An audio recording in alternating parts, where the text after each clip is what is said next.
अस्पताल के लंबे और खामोश कॉरिडोर में हर तरफ बेचैनी और उदासी का माहौल था। परिवार के सभी सदस्य वहां मौजूद थे, लेकिन उनके दिलों में डर का डेरा था। हर चेहरे पर चिंता के निशान थे और हर आंख नम थी। एक और हुरिया थी जो कॉरिडोर के कोने में बैठी लगातार रो रही थी। उसका चेहरा आंसुओं से भीगा हुआ था और आंखें सूजी हुई थीं। लेकिन उसकी मासूमियत में कोई कमी नहीं आई थी। उसका गोरा रंग, बड़ी बड़ी काली आंखें और लंबे रेशमी बाल जो उसके कंधों पर बिखरे हुए थे। रोने की वजह से आंखें सुर्ख लाल अंगार हो रही थीं, जो उसे और भी खूबसूरत बना रही थीं।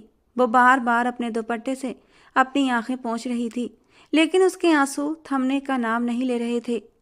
हुरिया की जिंदगी का एकमात्र सहारा उसके बाबा ही थे, और आज वही बाबा जिंदगी और मौत की कशमकश में फंसे हुए थे। वो ऑपरेशन थिएटर में थे और डॉक्टर उनकी जिंदगी बचाने की पूरी कोशिश कर रहे थे। हुरिया का दिल बेचैन था। वो बार बार दुआ मांग रही थी, या अल्लाह मेरे बाबा को ठीक कर दे, मेरे बाबा को कुछ ना हो। दूसरी ओर कॉरिडोर के दूसरे सिरे पर अरसल खड़ा था। वो हुरिया को गहरी नजरों से देख रहा था, लेकिन उसकी आंखों में उसके लिए कोई हमदर्दी नहीं थी। घमंडी स्वभाव का मालिक था अरसल। अपनी ऊंची कदकाठी, मजबूत शरीर और तीखे नए नक्श के साथ परिवार का केंद्र बिंदु था। उसकी आंखों में अभी इस वक्त एक अजीब सी कठोरता और होठों पर हल्की सी नापसंदीदगी थी। वो अपने परिवार का बड़ा बेटा था और हर मामले में अपनी मर्जी चलाने का आदी था। हुरिया का इस तरह सबके सामने रोना उसे बिल्कुल अच्छा नहीं लग रहा था। हालांकि हुरिया उसके परिवार से नहीं थी, लेकिन बचपन से अरसल ने हुरिया को अपने परिवार के साथ जुड़ा देखा था, तो वो उसे अपने परिवार का ही हिस्सा समझने लगा था। ये क्या ड्रामा कर रखा है, उसने दिल ही दिल बड़बड़ाते हुए सोचा था। लेकिन कुछ कहा नहीं। वो जानता था इस वक्त कुछ भी बोलना ठीक नहीं होगा, मगर उसके चेहरे के भाव उसके दिल की बात बता रहे थे। इसी दौरान ऑपरेशन थिएटर का दरवाजा खुला और डॉक्टर बाहर आए। उनके चेहरे की गंभीरता ने सभी के दिलों की धड़कनें रोक दी। सभी लोग डॉक्टर की ओर दौड़े। रहमान साहब, जो सरफराज साहब के जिगरी बचपन के दोस्त और अरसल के पापा थे, तुरंत आगे बढ़े। जी डॉक्टर साहब, मरीज का क्या हाल है? डॉक्टर ने एक नज़र सब पर डाली और फिर कहा, मरीज होश में है, लेकिन बार बार किसी रहमान साहब को बुला रहे हैं। बेहतर होगा कि आप तुरंत उनके पास चलें। हुरिया, जो डॉक्टर की बात सुनकर स्तब्ध रह गई थी, तुरंत रहमान साहब के पास आई थी। अंकल जी, मैं भी आपके साथ जाऊंगी। रहमान साहब ने स्नेह से उसके सिर पर हाथ रखा और कहा, चलो बेटा मेरे साथ। ऑपरेशन थिएटर के अंदर जाने से पहले हुरिया ने आखिरी बार अरसल की ओर देखा। शायद वो उसकी खामोश आलोचना को महसूस कर चुकी थी, लेकिन उस समय उसके दिल में सिर्फ अपने बाबा की फिक्र थी। हुरिया के दिल में डर और उम्मीद की कशमकश चल रही थी, जबकि अरसल अपनी कठोरता और घमंड के साथ उन भावनाओं से दूर खड़ा था, जैसे ये सब उसके लिए कोई मायने नहीं रखता। ऑपरेशन थिएटर के अंदर का माहौल गहरा गंभीर था। सरफराज साहब ने हुरिया को देखते ही अपनी कमजोर सी उंगलियां उसकी ओर बढ़ाई थीं। बेटा। उनकी आवाज़ इतनी धीमी थी कि मुश्किल से सुनाई दी थी। हुरिया तुरंत उनके पास झुकी और उनका हाथ थाम लिया। रहमान साहब ने हुरिया के कंधे पर हाथ रखा और कहा, बेटा दुआ करो, अल्लाह सब बेहतर करेगा। हॉस्पिटल के कमरे में रोशनी मध्यम थी और सरफराज साहब की कमज़ोर सांसों की आवाज़ उस खामोशी को तोड़ रही थी। उनकी आंखों में दर्द और बेबसी के साए झलक रहे थे। उनके पास खड़े रहमान साहब की आंखों में भी नमी थी, मगर वो खुद को मजबूत दिखाने की कोशिश कर रहे थे।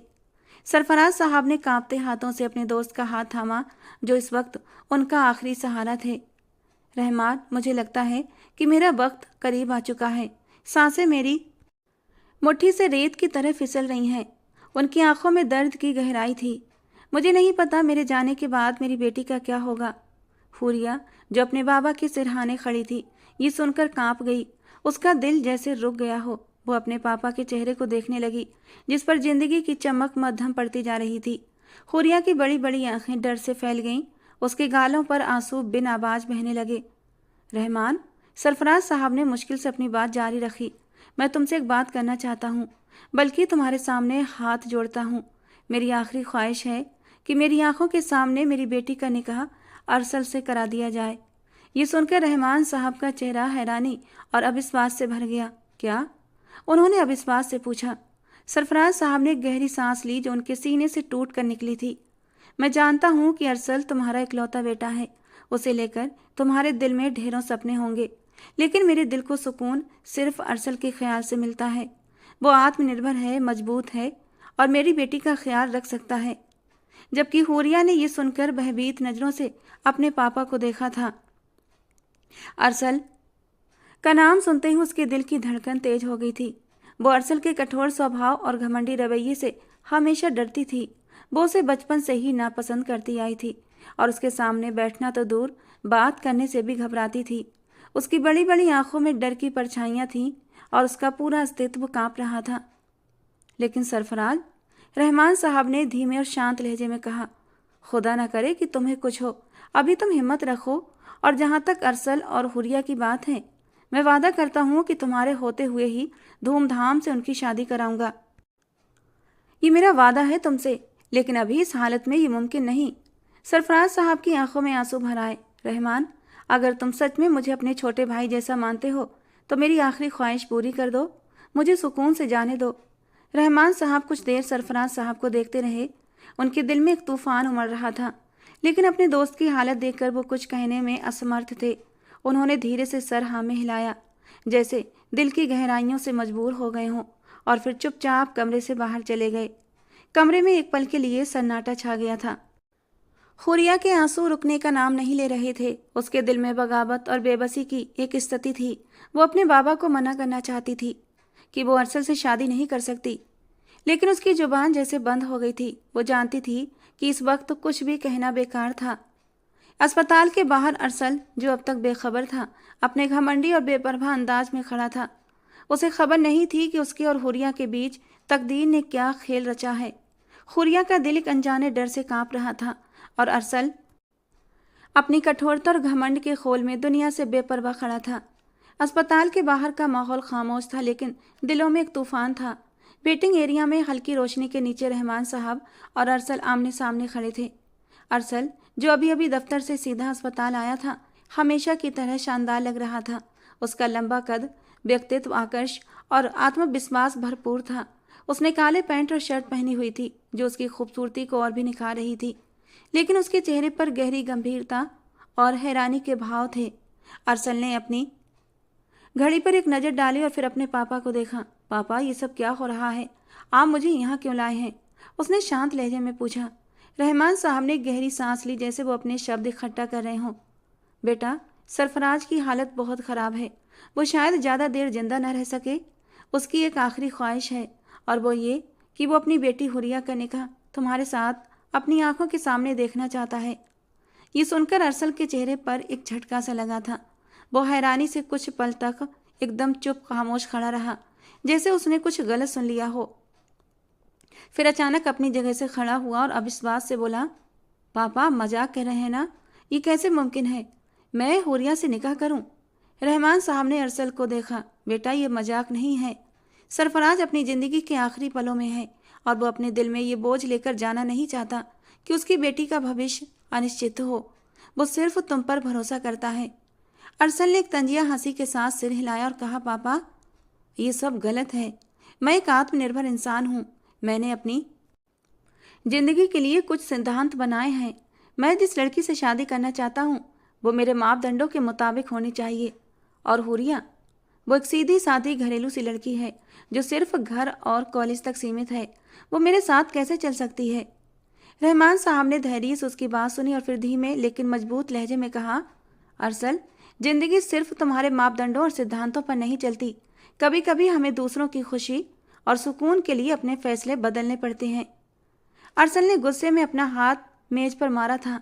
पापा, ये मेरा फैसला है और मैं किसी के दबाव में आकर अपनी जिंदगी के सबसे अहम फैसले को बदल नहीं सकता। रहमान साहब ने अपनी बेटे की आंखों में देखा। अरसल, क्या तुम अपने पापा की ख्वाहिश को नज़रअंदाज कर सकते हो? क्या तुम्हें अपनी जिम्मेदारी का एहसास नहीं?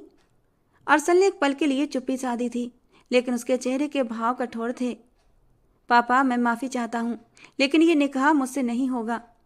रहमान साहब ने उसकी कलाई पकड़ी और सख्त लहजे में बोले, अरसल, तुम मेरी बात सुनो।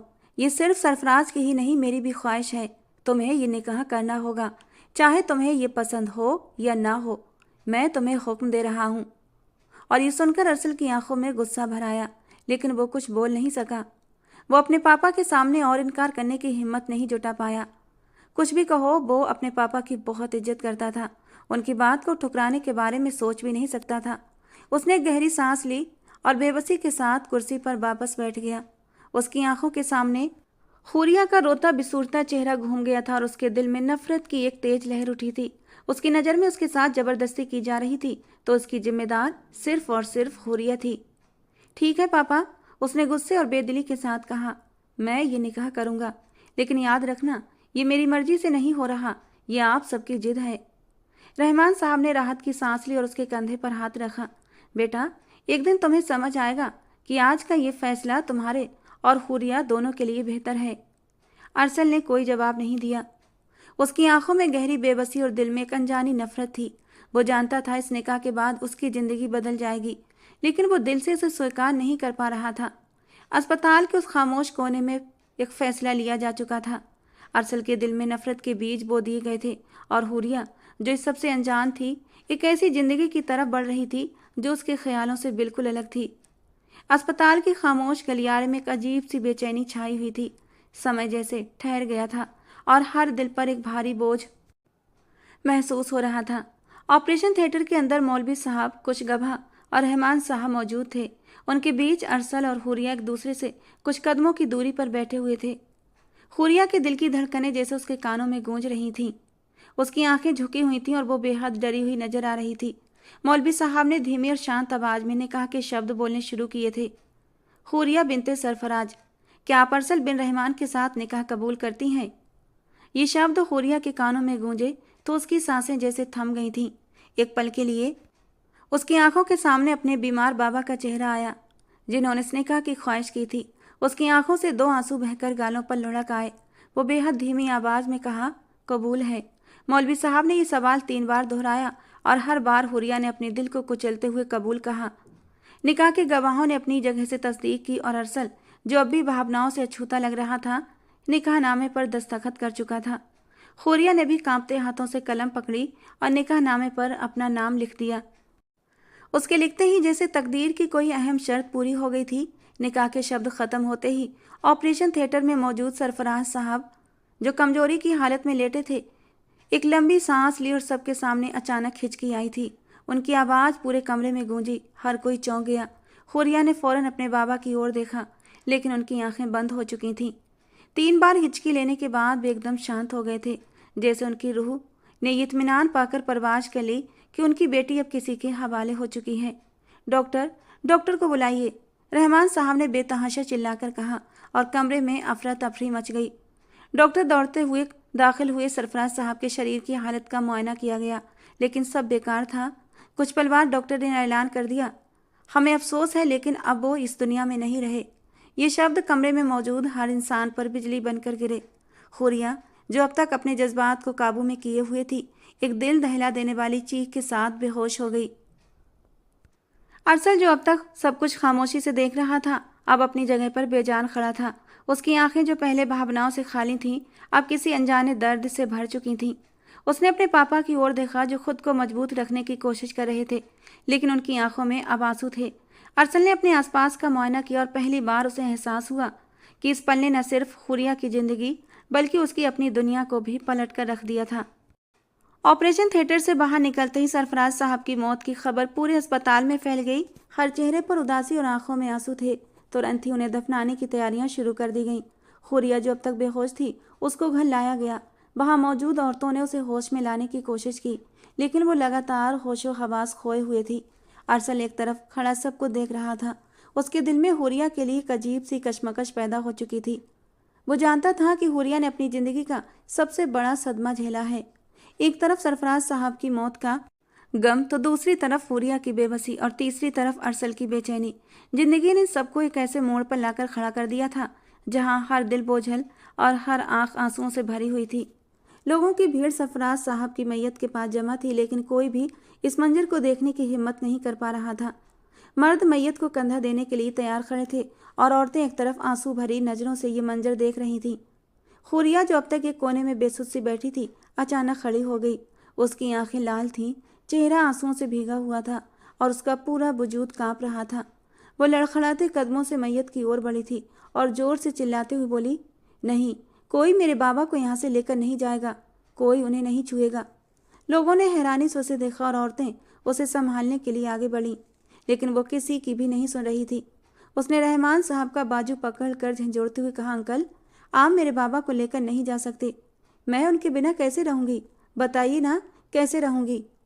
उसकी आवाज़ में इतनी बेबसी और दर्द था कि हर दिल कांप उठा था। रहमान साहब, जो खुद भी गम से टूटे हुए थे, हुरिया की हालत देखकर बेबस हो गए। उन्होंने धीरे से कहा, बेटा, ये अल्लाह का फैसला है, हमें सब्र करना होगा। लेकिन हुरिया की आंखों में न कोई सब्र था, न कोई समझौता। वो बेकाबू होकर दोबारा चिल्लाने लगी, नहीं, मैं नहीं मानती, मुझे मेरे बाबा चाहिए, कोई उन्हें मुझसे दूर लेकर नहीं जा सकता। ये शोर सुनकर अरसल, जो मैयत के पास खड़ा था, सख्त चेहरे के साथ आगे बढ़ा।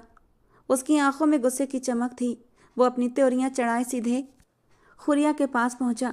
उसने एक पल के लिए हुरिया को सख्त नजरों से घूरा, फिर उसका बाजू मजबूती से थामते हुए बोला, बस बहुत हो गया ये तमाशा, होश में आओ। तुम्हारे पापा अब इस दुनिया में नहीं हैं और मरे हुए लोग जिंदा नहीं होते। अरसल की आवाज़ गरजदार थी और उसके लहजे में कोई नरमी नहीं थी। हुरिया ने एक पल के लिए अरसल की तरफ बेयकीनी भरी नज़रों से देखा, जैसे वो ये मानने को तैयार न हो कि वो इस समय में भी उसके साथ इतना सख्त रवैया अपना सकता है। मगर अरसल के चेहरे पर कोई हमदर्दी और नरमी नहीं थी। उसने गुस्से से कहा, अगर अपने बाबा के लिए कुछ करना ही चाहती हो तो उनकी इज्जत का ख्याल रखो, ये रोना धोना और तमाशा बंद करो। अरसल ने हुरिया को पीछे धकेलते हुए अपने पापा को कंधा देने के लिए आगे बढ़ा दिया। ये पल सबके लिए बेहद दर्दनाक था। मर्दों ने सरफराज साहब की मैयत को कंधा दिया और जनाजा आगे बढ़ा दिया। हुरिया एक बार फिर मैयत के पीछे भागी थी, मगर औरतों ने उसे पकड़कर रोक लिया। वक्त की धीमी रफ्तार ने सबको थका दिया था। सरफराज साहब की मौत को 2 महीने बीत चुके थे, मगर वो पल किसी के दिल से मिटने के लिए तैयार नहीं था। खासतौर पर हुरिया के लिए ये 2 महीने किसी दर्दनाक सपने की तरह बीते थे। सरफराज के मरने के बाद रहमान साहब हुरिया को अपने साथ ही ले आए थे।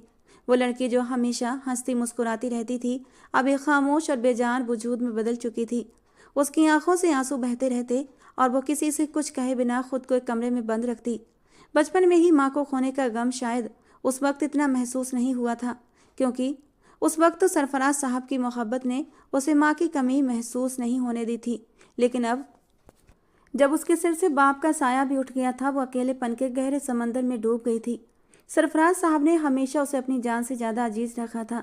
वो उसकी हर ख्वाहिश को पूरा करने वाले, उसकी हर ज़रूरत का ख्याल रखने वाले बाप थे। उनकी मोहब्बत ने हुरिया को दुनिया के दुखों से दूर रखा था, लेकिन अब वही दुनिया उस पर भारी हो रही थी। घर में सब उसके साथ थे। हरसल की माँ बहुत अच्छी औरत थी। उन्होंने उसे संभालने की हर मुमकिन कोशिश की थी, लेकिन हुरिया का दिल जैसे हर चीज़ से ऊब चुका था। किसी से बात करने पर उसे मजबूर किया जाता तो वह बस आंखों में आंसू लिए खामोश बैठी रहती। ये 2 महीने उसके लिए जहन्नुम की तरह थे, जहां वो अपने गम के साथ अकेली लड़ रही थी। अरसल अपने कमरे में खामोश बैठा इन 2 महीनों के बारे में सोच रहा था। वो हमेशा एक परफेक्ट जिंदगी चाहता था और उसके लिए ये निकाह किसी बोझ से कम नहीं था। मैं इस रिश्ते को कभी स्वीकार नहीं कर सकता, उसने खुद से कहा। यह सब जबरदस्ती का किया हुआ निकाह है और मैं इसके साथ जिंदगी नहीं बिता सकता। उसे हुरिया से शिकायत थी, क्योंकि वो समझता था कि हुरिया में सब्र की कमी है। वो एक भावुक और बहुत ही कमज़ोर टाइप की लड़की है। वो खुद एक मजबूत और आत्मनिर्भर इंसान था, जिसने हमेशा अपने जीवन के फैसले खुद लिए थे। लेकिन ये निकाह, ये फैसला उसकी मर्जी के खिलाफ था और वो इसे दिल से स्वीकार नहीं कर पा रहा था। हुरिया की शक्ल भी एक मासूम सी गुड़िया की तरह थी। उसकी बड़ी हल्की भूरे रंग की आंखें हमेशा आंसुओं से भरी रहती और उसके गाल, जो कभी गुलाब की तरह खिले रहते थे, अब पीले पड़ चुके थे। उसके लंबे काले बाल, जो कभी उसकी खूबसूरती का ताज हुआ करते थे, अब बेजान और बिखरे हुए लगते थे। वो लड़की जो कभी सबके दिल का सुकून थी, अब खुद को एक अजनबी सा महसूस करती थी। अरसल ने हुरिया के बारे में सोचते हुए गहरी सांस ली। मैं उसके साथ जिंदगी कैसे गुजारूंगा? हम दोनों बहुत अलग हैं। वो एक नाजुक सी घरेलू सी लड़की है और मैं किसी मजबूत आत्मनिर्भर साथी की ख्वाहिश रखता हूँ। ये निकाह मेरे लिए एक इम्तिहान है। समय बीत रहा था, मगर अरसल की नफरत कम होने का नाम नहीं ले रही थी। वो अपने गुस्से और घमंडी स्वभाव के साथ खुद को इस रिश्ते से अलग रखने के बहाने ढूंढता। दूसरी तरफ हुरिया अपनी बिखरी हुई दुनिया को फिर से जोड़ने की नाकाम कोशिश कर रही थी। हुरिया की हालत देखकर सब बेबस थे और अरसल के व्यवहार ने सभी को और ज़्यादा परेशान कर दिया था। अरसल अपने कमरे की खामोशी में गुम था। उसका लैपटॉप उसके सामने खुला था, मगर उसकी नज़रें स्क्रीन पर होने के बावजूद कहीं और थीं। हुरिया के बारे में सोचते हुए उसे समय का अंदाजा ही नहीं हुआ। अचानक दरवाजे पर हल्की सी दस्तक हुई तो वो चौंक गया। अंदर आ जाओ, उसने अपनी गहरी आवाज़ में कहा।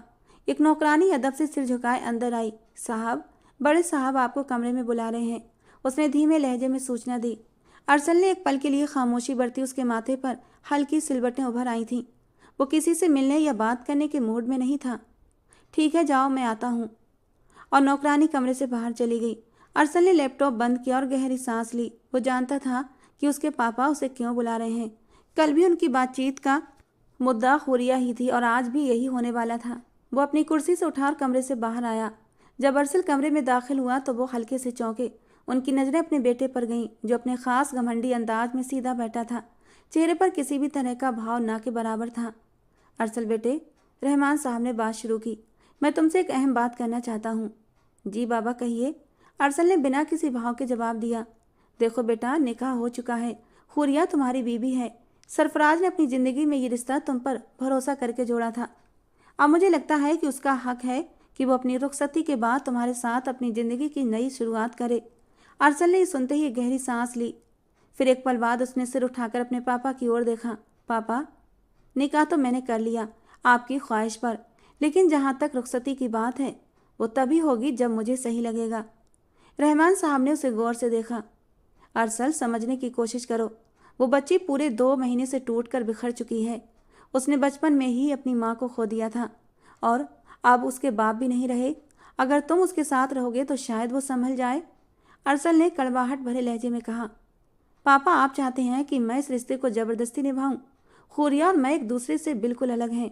वो एक भावुक लड़की है और मैं। वो एक पल के लिए रुका। मैं उसका साथ नहीं दे सकता। अरसल, रहमान साहब की आवाज़ में नाराज़गी थी। ये सिर्फ तुम्हारी ज़िंदगी का मसला नहीं है, ये एक जिम्मेदारी भी है।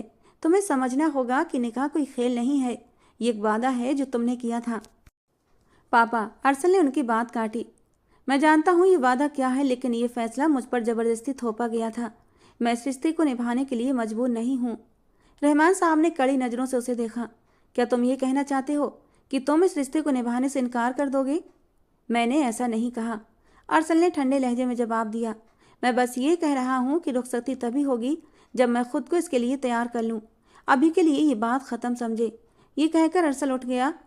अरसल, रुक जाओ, रहमान साहब ने उसे आवाज़ दी, लेकिन अरसल ने पीछे मुड़कर देखना जरूरी नहीं समझा और अपने कमरे की तरफ बढ़ गया। रहमान साहब ने गहरी सांस ली। उनके दिल में एक बेबसी सी आई थी। अरसल का रवैया और उसकी जिद उन्हें निराश कर रही थी, लेकिन वो जानते थे इस मसले को सुलझाना उनकी जिम्मेदारी है। हुरिया की हालत और अरसल की बेरुखी दोनों उन्हें अंदर ही अंदर तोड़ रही थी। सूरज अपनी पूरी चमक के साथ आसमान में था। अरसल शाह अपनी रोज़मर्रा की दिनचर्या के मुताबिक सुबह 9 बजे ऑफिस जाने की तैयारी में जुटा हुआ था।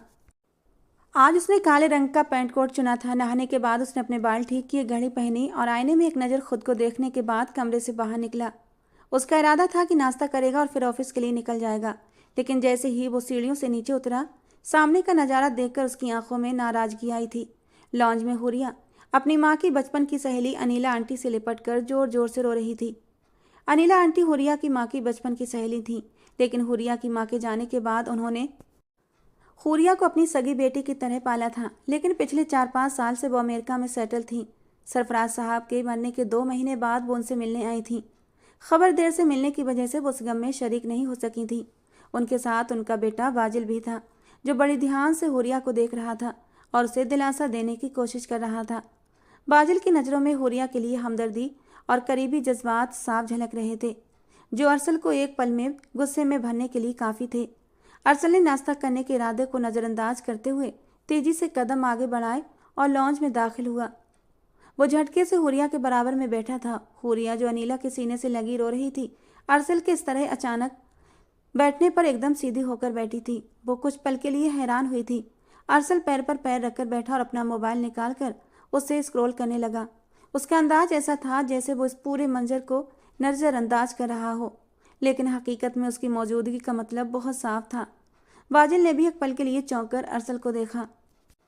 वो अरसल के सख्त और मालिकाना रवैये को महसूस कर चुका था, लेकिन चुपचाप बैठा रहा। अरसल ने अपनी नज़रें मोबाइल पर टिकाए रखी, लेकिन उसका ध्यान हुरिया पर था। हुरिया बेचैन हो गई और उसके बगल में बैठे अरसल के सख्त रवैये से घबराकर अपनी जगह से उठने का इरादा कर रही थी। लेकिन जैसे ही वो उठने लगी, अरसल ने उसका हाथ थाम लिया। हुरिया ने उसकी ओर देखा। अरसल की आंखों में एक अजीब सा भाव था, सख्ती का, मालिकाना हक, और जैसे वो ये साफ कर रहा हो कि सब कुछ उसकी मर्जी से होगा। हुरिया ने डरते हुए अपनी जगह पर बैठने में ही भलाई समझी। उसके हाथों में कपकपी और आंखों में नमी थी। अरसल के रवैये से वो सहमी हुई थी। बाजिल और उसकी माँ ने भी हैरानी से एक दूसरे को देखा, मगर अरसल, जो अपनी जगह पर चुपचाप बैठा था, अचानक सख्त लहजे में बोला, तुम्हारा शौहर भूखा है और तुम यहाँ बैठकर बातें कर रही हो? जाओ, मेरे लिए नाश्ता लेकर आओ। अरसल की बात सुनकर वो एकदम झेप गई थी। वो तुरंत खड़ी हुई, आंसू पोंछते हुए अपनी नजरें झुकाए किचन की तरफ बढ़ने लगी। अरसल अपनी जगह से उठा और खाने की मेज की ओर चल दिया। बाजिल ने एक पल के लिए हुरिया की तरफ देखा, फिर अरसल की तरफ, लेकिन कुछ कहने से बचा। उसकी माँ ने उसे कंधे पर हाथ रखकर खामोश रहने का इशारा किया था, लेकिन दोनों के चेहरे पर हैरानी साफ थी। रहमान साहब, जो इस पूरे मंजर को गहराई से देख रहे थे, अपने बेटे के रवैये को समझ चुके थे। जब अरसल नाश्ता करने के लिए मेज पर बैठा तो रहमान साहब भी वहां पर आ गए। उन्होंने गहरी नजरों से बेटे को देखा, लेकिन कुछ कहने से बचे। हुरिया ने नाश्ता मेज पर रखा और खुद पीछे हटकर खड़ी हो गई। अरसल ने एक नज़र उसे देखा और फिर ठंडे लहजे में कहा, खड़ी क्यों हो, बैठो यहाँ। हुरिया ने झिझकते हुए कुर्सी खींची और एक किनारे बैठ गई। बाजिल और उसकी माँ लॉन्ज में चुपचाप बैठकर ये सब देख रहे थे।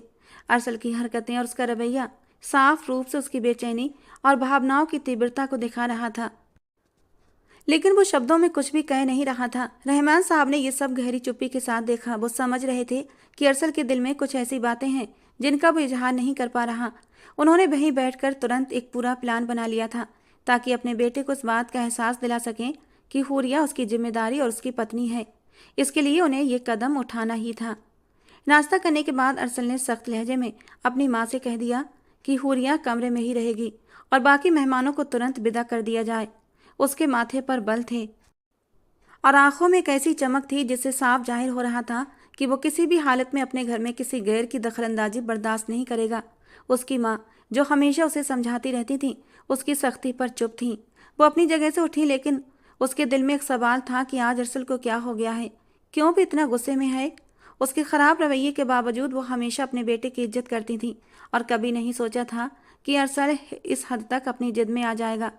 रहमान साहब, जिन्होंने पिछले कई दिनों से इस मसले पर सोच विचार की थी, अपनी लंबी योजना को अमल में लाने के लिए तैयार थे। उनकी आंखों में चमक थी, जैसे वो किसी सफल चाल के इंतजार में हो। जब अरसल रात को घर आया तो उन्होंने एक नज़र घर पर डाली। घर में पूरा सन्नाटा था और वो जानता था कि मेहमान चले गए होंगे। उसने राहत की सांस ली और अपनी जगह जाने का इरादा किया, लेकिन अचानक रहमान साहब की आवाज़ ने उसे रुकने पर मजबूर किया। अरसल, मुझे तुमसे एक ज़रूरी बात करनी है। रहमान साहब की आवाज़ में एक नरमी थी, लेकिन अरसल ने तुरंत सरसरी अंदाज में जवाब दिया, लेकिन मुझे आपकी कोई बात नहीं सुननी। आप हर वक्त हुरिया के बारे में परेशान रहते हैं और मैं इस वक्त आराम करना चाहता हूँ। अरसल की आवाज़ में गुस्सा था। फिर वो गहरी सांस लेकर बोले, हमेशा के लिए तुम्हारी ज़िंदगी से ये मुद्दा ख़त्म करना चाहता हूँ। कभी कभी बड़े भी बच्चों के लिए गलत फैसले ले लेते हैं और इसलिए मैंने सोचा है कि हुरिया और तुम्हारा रिश्ता ख़त्म कर दूँ। अनिला ने मुझसे बाजिल के रिश्ते की बात की है और मुझे उसमें कोई आपत्ति नहीं। वो अपने घर जाएगी और मैं उससे संतुष्ट रहूँगा। लेकिन उसके बाद अरसल का चेहरा गुस्से से लाल हुआ था। उसका गुस्सा उफान पर था और उसकी आंखों में एक तेज चमक थी। आप ये क्या कह रहे हैं? मैं हुरिया को उस बाजिल के हवाले कर दूं? अरसल के लहजे में गुस्सा और उलझन थी, जैसे वो इस बात को मानने के लिए तैयार ना हो। लेकिन जैसे ही उसे अपनी बात का एहसास हुआ, वो तुरंत चुप हो गया। रहमान साहब के चेहरे पर एक मुस्कान आई थी, जिसे उन्होंने जल्दी ही छुपा लिया था। उनके चेहरे की चमक और आंखों की ताजगी ये साफ जाहिर कर रही थी कि उनका मकसद सफल हो चुका था। कुछ पल तक दोनों चुप रहे और फिर अरसल ने अपना गुस्सा काबू करते हुए कहा, अगर ऐसा है तो ऐसा ही सही। आप जानते हैं कि अगर एक बार मुझसे कोई चीज़ जुड़ जाए तो मैं उसे किसी को नहीं देता, भले उसे बर्बाद कर दूं, लेकिन किसी को नहीं देता। कहकर अरसल अपनी जगह से उठा और लंबे लंबे कदमों से कमरे की तरफ गया।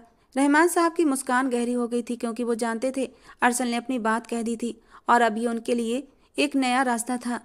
घर में एक असामान्य रौनक छा चुकी थी। शाह मेंशन में खुशियों का आगाज हो चुका था और ये दृश्य एक सपने जैसा था, अरसल का रुखसती के लिए हाँ बोल देना जैसे उसकी जिंदगी के सबसे बड़े फैसले का संकेत था। इस फैसले के बाद हर कोने में खुशी की लहर थी, लेकिन उसके दिमाग में अभी तक हुरिया को लेकर उलझनें थीं।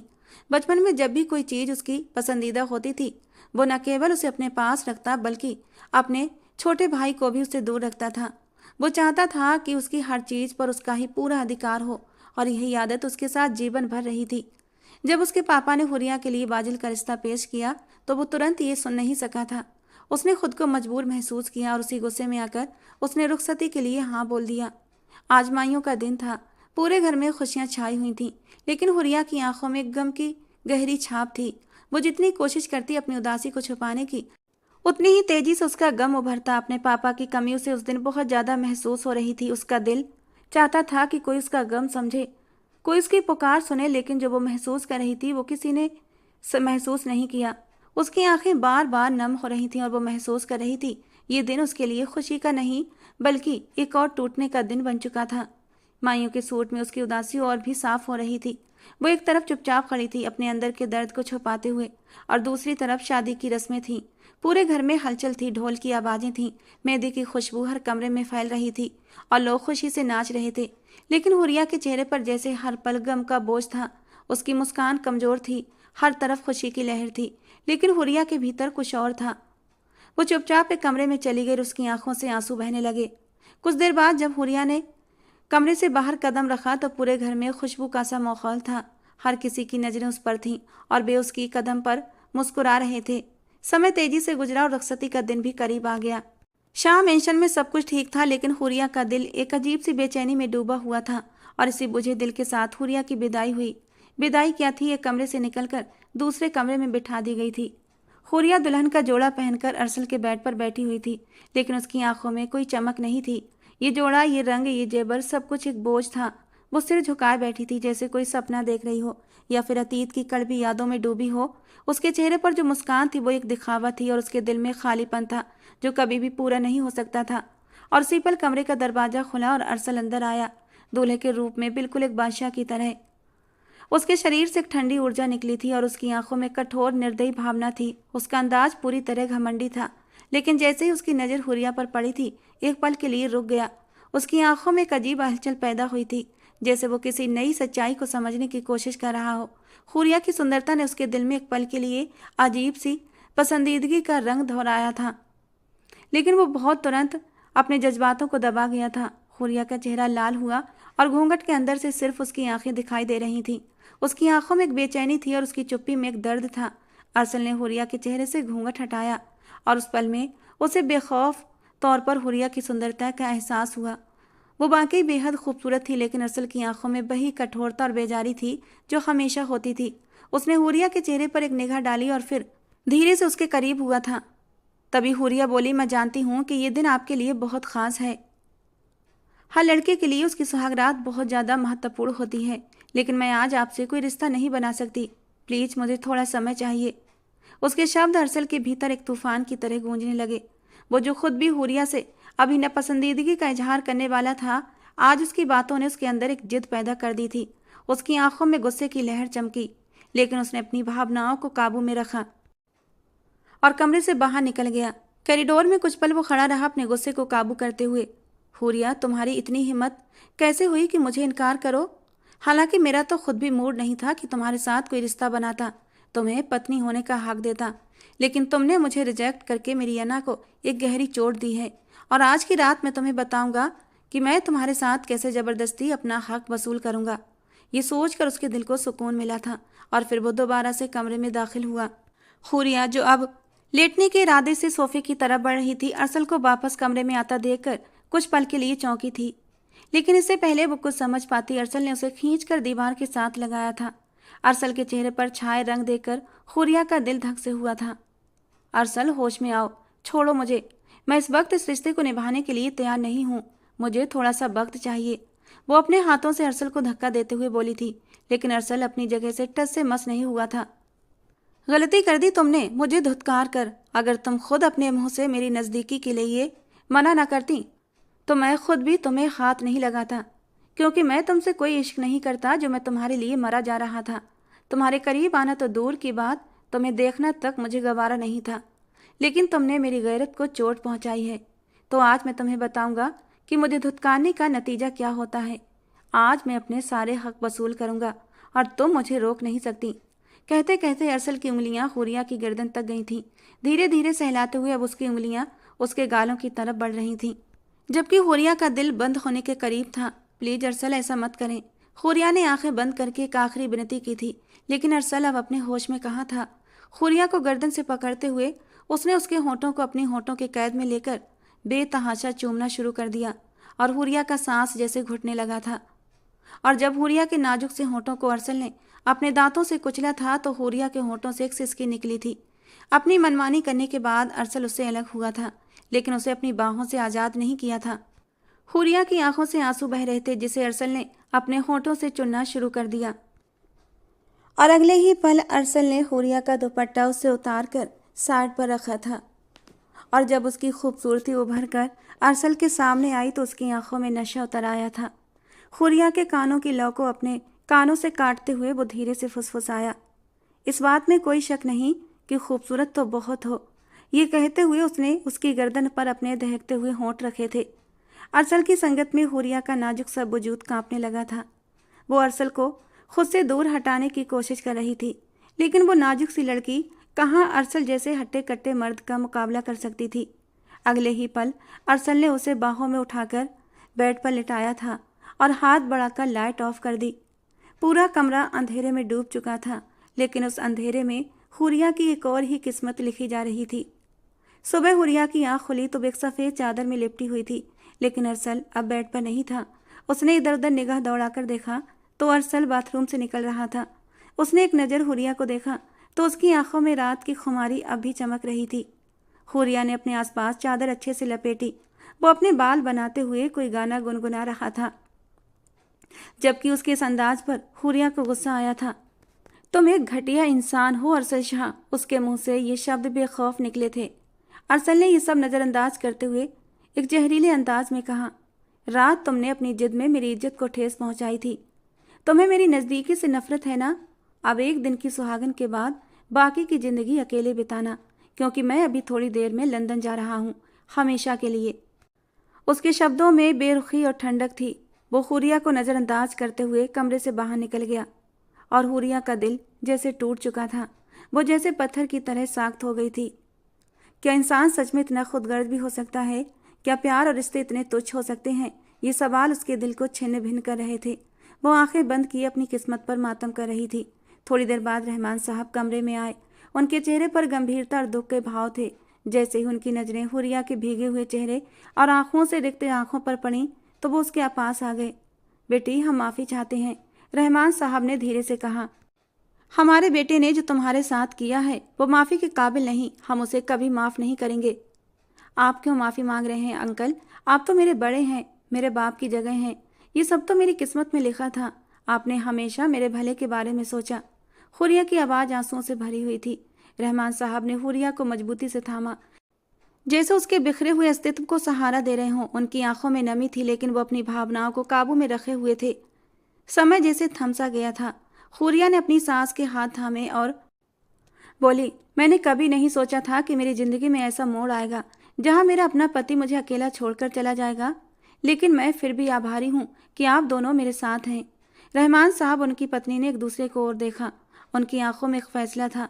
वो हुरिया को कभी अकेला नहीं छोड़ेंगे और उसे उसके हक से वंचित नहीं होने देंगे। हुरिया ने अपनी आंखें बंद की और दिल ही दिल में दुआ की कि वो इस मुश्किल वक्त को सहन कर सके। वो जानती थी कि रास्ता आसान नहीं होगा, लेकिन उसे यकीन था वो अपनी हिम्मत और अपने ससुराल वालों की मदद से इस दर्द को सह लेगी। लंदन की जमीन पर कदम रखते ही अरसल ने गहरी सांस ली थी और अपने आसपास फैली ठंडी हवा को महसूस किया। एक पल के लिए उसके होंठों पर हल्की सी मुस्कान आई, लेकिन तुरंत ही गायब हो गई। उसके दिमाग के किसी कोने से हुरिया का रोता हुआ चेहरा झांका। उसकी नम आंखें, कांपते होंठ और दर्द से भरा चेहरा बार बार उसकी आंखों के सामने आ रहा था। उसने झटके से अपनी आंखें खोली और फिर सर झटककर जैसे खुद को समझाया, ये मेरी जिंदगी है, मैं क्यों किसी के आंसुओं को अपने सिर पर सवार करूं। वो रात उसके साथ जो कुछ हुआ वो उसी के काबिल थी। उसने मेरे जज्बातों का मजाक उड़ाया था और ये सब उसके साथ होना ही चाहिए था। उसकी आवाज़ में एक जिद थी और चेहरे पर एक अजीब सी बेपरवाही छाई हुई थी। वो अपने ख्यालों को झटक कर आगे बढ़ा। बाहर उसके लिए गाड़ी खड़ी थी। ड्राइवर ने जल्दी से दरवाज़ा खोला और वो अंदर बैठ गया। गाड़ी के अंदर वो चुपचाप बैठा था, लेकिन उसके दिमाग में जैसे एक जंग थी। गाड़ी के शीशे से बाहर झांकते हुए उसने लंदन की रोशनियां देखीं, लेकिन इन रोशनियों के बावजूद उसके अंदर एक अजीब सा खालीपन था। उसका दिल चाह रहा था कि सब कुछ भूलकर शांति से अपनी जिंदगी गुजारे, लेकिन एक नाम बार बार उसके दिमाग में गूंज रहा था, हुरिया। वो खुद से सवाल कर रहा था, आखिर क्यों क्यों वो उस लड़की के बारे में सोच रहा है जिसे वो हमेशा से तुच्छ समझता था। गाड़ी उसके फ्लैट के सामने रुकी और वो चुपचाप नीचे उतरा। अपने शानदार अपार्टमेंट में प्रवेश करते हुए उसने लाइट्स ऑन की, लेकिन कमरा उसे ठंडा और एकदम खाली सा महसूस हुआ। वो चुपचाप सोफे पर जाकर बैठ गया और अपने जूते उतारने लगा। अपने चारों तरफ फैली चुप ने उसे अपने दिल की धड़कनें सुनाई दे रही थीं। ये क्या हो रहा है मुझे, उसने खुद से पूछा। और फिर कुछ पल ये सब सोचने के बाद उसने अपना सिर झटका था। वो यहाँ अपनी नौकरी के लिए आया था, अपना करियर बनाने के लिए। वो बेवजह की बातें सोचकर अपना समय बर्बाद नहीं कर सकता था। समय धीरे धीरे गुजर रहा था, लेकिन वो अपनी स्थिति समझने में नाकाम था।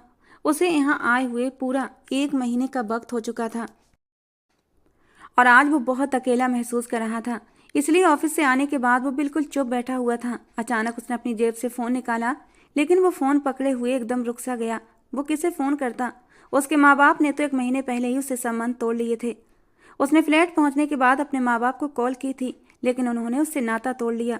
उसके बाप के आखिरी शब्द, तुमने हमारे फैसले की इज्जत नहीं की अरसल, तो अब हम तुम्हारे फैसले का हिस्सा नहीं बन सकते। उसने अपनी माँ को भी समझाने की कोशिश की, लेकिन उसकी माँ ने भी कह दिया, तुमने हुरिया के साथ जो किया उसके बाद मैं तुम्हारी शक्ल भी देखना नहीं चाहती। ये सब सोचकर उसके माथे पर शिकन आई थी। वो हमेशा अपने आप को दुनिया का सबसे आज़ाद इंसान मानता था। उसे लगता था वो जो चाहे कर सकता है और किसी को उसकी ज़िंदगी में दखल देने का कोई हक नहीं। लेकिन आज इस आज़ादी का बोझ उसके कंधों पर अजीब सा महसूस हो रहा था। उसने पानी का गिलास उठाया और एक ही घूंट में पूरा गिलास खाली कर दिया, लेकिन पानी के साथ साथ हुरिया की यादें भी उसके अंदर घुलने लगी थीं। वो याद करने लगा कि कैसे उसने हुरिया के साथ रात बिताने के बाद उसे छोड़ दिया था और कैसे उसके आंसू नज़रअंदाज करते हुए वहाँ से आ गया। मैं क्यों उसे याद कर रहा हूँ, वो खुद को उलझते हुए बोला। उसके लहजे में बेबसी झलक रही थी। उसने अपने हाथों को अपने बालों में फंसाया और बेचैनी से अपने कमरे में चक्कर काटने लगा। उसे एहसास होने लगा कि शायद वो अपनी ज़िंदगी में बहुत कुछ खो चुका है। वो जानता था कि उसने हुरिया को कभी अहमियत नहीं दी, लेकिन फिर भी उसके दिल के किसी कोने में खालीपन था। सोने के इरादे से लेटा तो उसे हुरिया की खुशबू खुद में ही महसूस हुई थी, जैसे वो अभी भी उसकी बाहों में सिमटी हुई है। उसने झट से आंखें खोल दी। हुरिया के साथ बिताए वो खूबसूरत पल उसे बेचैन करने लगे। नहीं, मैं उसे सोचना नहीं चाहता। ये सब सोचते हुए उसने अपने ब्रीफकेस से अपनी फाइल निकाली और खुद को काम में बिजी रखने की कोशिश की। लेकिन जैसे ही उसने पहली लाइन पढ़ी, उसके दिमाग में हुरिया की मुस्कान का अक्स आया। वो मुस्कान जो उसने हुरिया के चेहरे पर शायद ही कभी देखी थी। मुझे सबके बारे में सोचना बंद करना होगा, वो खुद से बोला और कुर्सी पर टेक लगाकर बैठ गया। लेकिन आंखें बंद करते ही हुरिया का चेहरा फिर से उसके सामने आया था। वो झटके से उठकर खड़ा हुआ और खिड़की के पास आकर लंदन की रोशनियों को देखने लगा। वहीं दूसरी ओर हुरिया के साथ कुछ और ही हो चुका था और उससे अलग होने के बाद वो बहुत टूट भी गई थी। वो सारी रात रोती रहती थी, सारा दिन उदास बैठी रहती। भले ही वो उसके कमरे में थी, उसके नाम से जुड़ी हुई थी, लेकिन सच में वो एक दिन की दुल्हन बनकर बिखर चुकी थी। उसकी हालत देखकर रहमान साहब और उनकी बीवी हमेशा उदास रहते थे। कई बार रहमान साहब की बीवी ने अरसल से बात करने के बारे में सोचा, लेकिन रहमान साहब ने उन्हें मना कर दिया। उनका कहना था अगर उसे थोड़ा भी एहसास होगा तो वो खुद लौट कर आएगा। लेकिन वो इस बात से अनजान थे कि उनका बेटा किस सोच का मालिक था। और लगभग 1 महीने के बाद हुरिया की तबीयत बिगड़ने लगी थी। शुरुआत में वो बिल्कुल चुप थी। वो हर दर्द और हर कठिनाई को अकेले ही सहन कर रही थी। उसने किसी से अपनी तकलीफ जाहिर नहीं की थी। पहले माँ चली गई, फिर बाप ने साथ छोड़ दिया, शादी हुई तो पति ने भी अकेला छोड़ दिया। ये बातें उसे परेशान करती थीं। वो दिन ब दिन डिप्रेशन का शिकार होती जा रही थी और अब तो उसकी तबीयत में काफ़ी साफ बदलाव आने लगे थे। वो रोज़ ब रोज़ कमज़ोर होती जा रही थी। ये चीज़ रहमान साहब और उनकी बीवी ने महसूस किया था। इसीलिए उसकी सास ने तुरंत ही उसका डॉक्टर से चेकअप करवाया था। वो एक औरत थी, इसलिए उन्होंने आराम से हुरिया की स्थिति को भांप लिया था और उनके सोचने के बिल्कुल सही अनुसार जब डॉक्टर ने उन्हें बताया कि वो उम्मीद से है, तो ये खबर उनके लिए खुशी भरा झटका थी। लेकिन न जाने क्यों हुरिया को एक अजीब सी बेचैनी थी। उसे लग रहा था कि अरसल अब कभी नहीं आएगा। लेकिन वो मासूम इस बात से अनजान थी कि इस 1 महीने के दौरान जितना उसने अरसल को याद किया है, उससे कई ज़्यादा उस गुस्सैल आदमी ने उसे याद किया था। रहमान साहब का दिमाग तुरंत घूम चुका था। उनका बेटा अरसल लंदन में था और हुरिया की हालत की गंभीरता को देखते हुए वो अब थक चुके थे। बेवजह से संपर्क तोड़ना उन्हें अब नुकसानदायक लग रहा था। उन्होंने तुरंत अरसल से संपर्क करने की कोशिश की।